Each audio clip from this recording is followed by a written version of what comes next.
Você está cercado, portas arrombadas, corredores escuros. Algo está tentando entrar. Você se tranca dentro de uma delegacia. Parece o lugar mais seguro possível. Até perceber uma coisa: aquele prédio nunca foi feito para a defesa. O famoso Departamento de Polícia de Raccoon City, visto em Resident Evil 2 e revisitado no universo de Resident Evil Requiem, originalmente não era uma delegacia, era um museu de artes.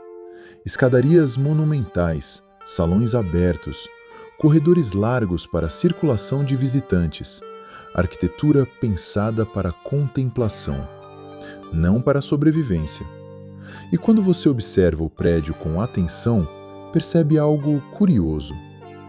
Ele é terrivelmente inadequado para funcionar como uma base policial. Uma instalação defensiva exige alguns elementos bastante específicos: controle rigoroso de acesso, setores que possam ser isolados rapidamente em caso de necessidade, linhas de visão claras para monitoramento do entorno e posições elevadas que permitam vigilância contínua. O prédio de Raccoon City tem exatamente o oposto. Salões enormes, escadas expostas, múltiplas entradas. É um prédio bonito, mas um pesadelo defensivo. E isso não é apenas um detalhe de design de jogo. Na verdade, isso revela algo muito mais profundo sobre o mundo real. A maioria das cidades funciona exatamente assim. Elas são construídas sobre camadas do que veio antes. Ferrovias antigas acabam se tornando avenidas. Zonas industriais se transformam em bairros residenciais. Fazendas desaparecem sob condomínios. Com o passar das décadas, essa infraestrutura herdada continua moldando silenciosamente tudo ao redor. O fluxo de trânsito, a densidade populacional, os pontos de gargalo e até os acessos de entrada e saída. Quase ninguém percebe essas estruturas invisíveis que ainda organizam a cidade. Até o dia em que algo dá errado. Um congestionamento que paralisa um bairro inteiro. Uma enchente que sempre retorna ao mesmo lugar. Um acesso que colapsa. Uma rota que simplesmente deixa de funcionar. É nesse momento que a cidade revela suas camadas antigas.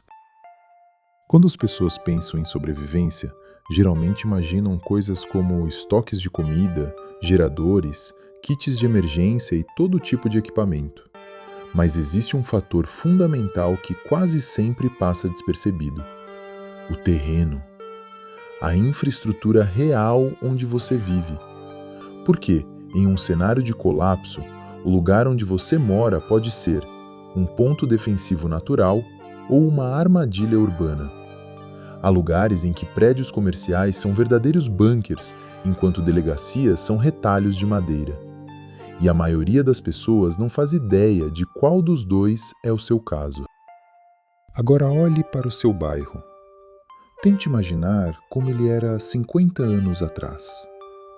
Talvez ali existisse uma estrada rural, um pátio ferroviário, uma área industrial, um rio que hoje está canalizado.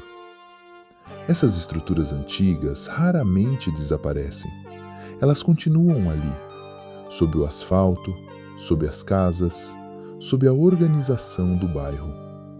E são elas que determinam coisas como por onde multidões se movem, onde surgem gargalos, quais rotas ficam congestionadas, quais áreas se tornam pontos de risco. Ou seja, a geografia invisível do lugar onde você mora. Agora, pense novamente no prédio da delegacia. Um museu transformado em centro policial. Escadarias monumentais que viram pontos de vulnerabilidade. Corredores amplos que dificultam o controle. Múltiplas entradas que enfraquecem a segurança. Tudo isso existe porque a estrutura original nunca foi pensada para aquilo.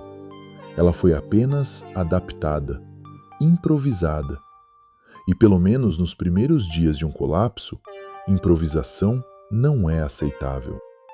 Agora vem a pergunta que realmente importa.